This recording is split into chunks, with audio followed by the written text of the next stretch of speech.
11월 29일 화요일입니다. 오늘 새벽 우리에게 주시는 하나님의 말씀은 사사기 21장 8절로 15절까지의 말씀입니다.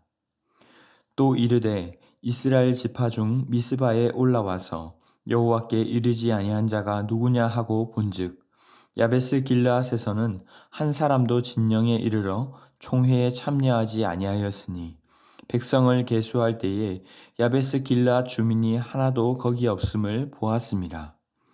회중이 큰 용사 12,000명을 그리로 보내며 그들에게 명령하여 이르되 가서 야베스 길르앗 주민과 부녀와 어린아이를 칼날로 치라.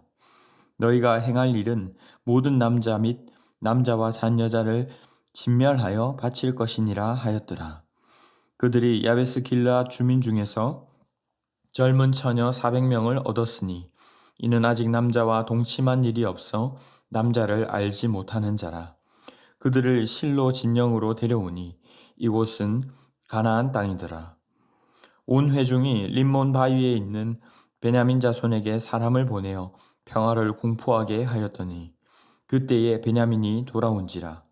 이에 이스라엘 사람이 야베스 길르앗 여자들 중에서 살려둔 여자들을 그들에게 주었으나 아직도 부족하므로 백성들이 베냐민을 위하여 뉘우쳤으니 이는 여호와께서 이스라엘 지파들 중에 한 지파가 빠지게 하셨음이었더라.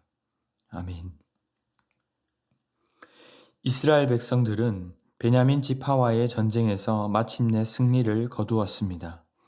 600명을 제외하고는 그 많던 베냐민 사람들이 모두 다 죽고 말았습니다. 과거 이들은 미스바에 모였을 때 베냐민 지파에게 자신들의 딸을 주지 않겠노라고 하나님께 맹세를 했었습니다. 하지만 지금 와서 보니 이러다가는 한 지파가 사라질 것 같은 위기에 놓였다고 느낀 것입니다. 자기들 마음대로 전쟁을 시작했고 맹세도 본인들이 해놓고는 승자도 패자도 없는 전쟁 앞에 금세 허무함을 토로합니다. 어찌하여 이스라엘에 이런 일이 생겼습니까? 한 지파가 사라지게 되었습니다. 라며 이겨도 슬픈 전쟁의 끝에서 결국 모든 하사를 하나님께로 돌리는 것입니다. 그리고는 여호와께 번제와 화목제를 드리기 위해 다시 미스바에 모이라고 하며 여호와 앞에 이르지 않는 자는 다 죽이겠다고 말합니다. 그런데 오늘 본문 8절로 9절에 왜인지는 모르지만 유일하게 야베스 길르앗에서는 한 사람도 총회에 참여하지 않게 됩니다. 10절에는 다시 큰 용사 12,000명을 보내어 야베스 길르앗 주민과 부녀와 어린아이를 칼날로 치라고 말합니다. 여러분, 이들의 행동이 이해가 되십니까? 방금 전까지만 해도 어찌하여 이런 일이 일어났는가라며 비통히 여기던 자들이 남자뿐만 아니라 남자와 동침했던 모든 여인까지 다 진멸해 버리는 것이죠. 그 과정 속에서 이들은 젊은 처녀 400명만을 살려서 얻게 되고 실로 진영으로 데리고 오게 됩니다. 이스라엘 백성들은 13절에 림몬 바위에 있는 베냐민 자손에게 사람을 보내어 평화를 공포하자 이들이 돌아오게 되고 길앗 야베스에서 살려두고 데려온 처녀 400명을 베냐민의 남은 남자 600명에게 주게 됩니다. 하지만 그래도 부족하였기에 이스라엘 백성들이 베냐민에게 한 일들을 뉘우치면서 오늘 본문은 일단락되게 됩니다. 여러분, 오늘 본문을 통해 우리는 무엇을 발견합니까?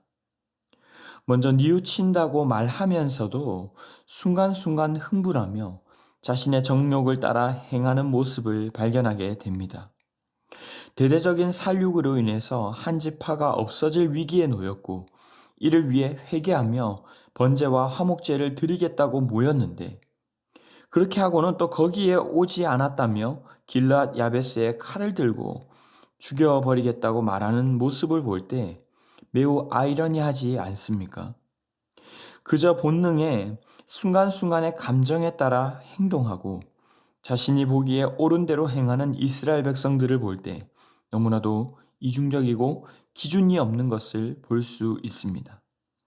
사사기의 초반부가 주로 외세로부터 고통당하고 또 구원받는 그림이었다면 뒤로 갈수록 후반부에서는 외부가 아닌 동족 안에서의 모습과 갈등을 보여줍니다. 같은 형제와 민족끼리도 하나 되지 못하고 서로 다투고 죽이는 모습을 보며 정말 힘이 없어서라기보다 오히려 하나님이 주신 힘을 어디에 어떻게 써야 할지를 몰라 야만인처럼 살아가고 있는 것입니다.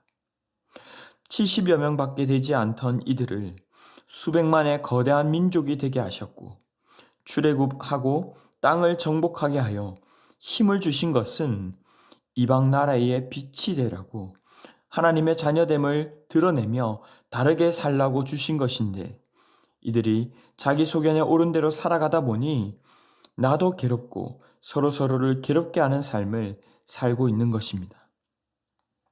물론 순간순간 구원해 주시지만 다람쥐 쳇바퀴 돌듯 이들의 사이클이 반복되는 가운데 이들에게는 하나님의 말씀을 듣고 주님의 뜻을 구하는 기도를 했다는 내용이 없습니다. 내일 사사기의 마지막 절에서 살펴보겠지만 하나님이 왕으로 앉으셔야 할 자리에 우리 각자가 왕이 되어 앉아 있기에 이런 어려움이 계속해서 찾아오고 반복된다는 것입니다. 우리는 말씀과 기도가 중요한 것은 너무나도 잘 알지만 실제 우리의 삶에서는 내 소견을 따라 살아갈 때가 또 얼마나 많습니까? 오늘 이스라엘 백성들도 죄를 돌이키며 제사를 드린다고 말하면서도 결국 자신들의 뜻대로 자기와 함께하지 않았다며 또 죽이고 여자를 잡아와서는 베냐민 자손에게 줘버리지 않습니까? 말씀을 듣고 기도한다는 것의 의미는 그저 종교 행위가 아닙니다. 하나님께 먼저 우리의 의지를 내려놓고 전적으로 굴복한다는 의미입니다. 사랑하는 성도 여러분, 가장 큰 죄악은 다름 아닌 내 안에 있습니다. 말씀과 기도라고 하지만 대개는 내 경험대로 움직일 때가 많습니다. 하나님이 앉으셔야 할 자리에 내가 앉기 시작함으로써 모든 문제가 시작되는 것입니다. 그러므로 우리는 말씀 앞에서 내 지혜와 경험과 욕망들을 내려놓을 수 있어야 합니다. 어린아이와 같이 하나님께 올라갈까요? 내려갈까요? 순간순간 묻지 않으면 우리도 결코 다르지 않다는 사실을 인정하며 겸손히 주님의 뜻을 구하며 나아갈 수 있기를 바랍니다. 두 번째로 우리는 하나님이 주신 힘을 바른 방향으로 사용해 나가야 합니다. 주님께서 우리에게 주신 시간과 에너지와 재정, 물질 모든 것을 어떻게 사용하는 것이 하나님의 뜻에 부합한지를 순간순간 물어야 합니다. 내 의를 따라서가 아니라 주님이 원하시는 방향으로 사용함으로 순종해 나가는 성도들이 다 되시기를 바랍니다. 끝으로 혹 실수를 깨달았을 때에 회개하며 주님을 위한 일을 또 해나간다고 할 때도 주님의 도움을 구할 수 있기를 바랍니다. 실수조차 내 힘으로 만회하려다가는 더 큰 실수를 저지를 수 있음을 기억하며 거룩하고자 하는 일, 주님을 잘 섬기고자 하는 일이라 할지라도 그것이 내 의가 되지 않도록 주님의 뜻을 구하며 말씀과 기도로 나아갈 수 있기를 바랍니다. 오늘 말씀을 맺겠습니다. 우리는 무엇을 따라 살아가고 있습니까? 나도 모르는 사이 많은 순간 주님의 뜻보다는 나의 오름, 내 욕망을 따라 살아가고 있지는 않은지 돌아보기를 원합니다. 나의 지혜와 욕망과 경험을 내려놓고 주님이 내게 주신 것을 주님이 원하시는 방향으로 사용할 수 있도록 겸손하게 말씀과 기도로 물어나가는 참 지혜가 있는 성도님들 다 되시기를 주님의 이름으로 축원합니다. 기도하겠습니다.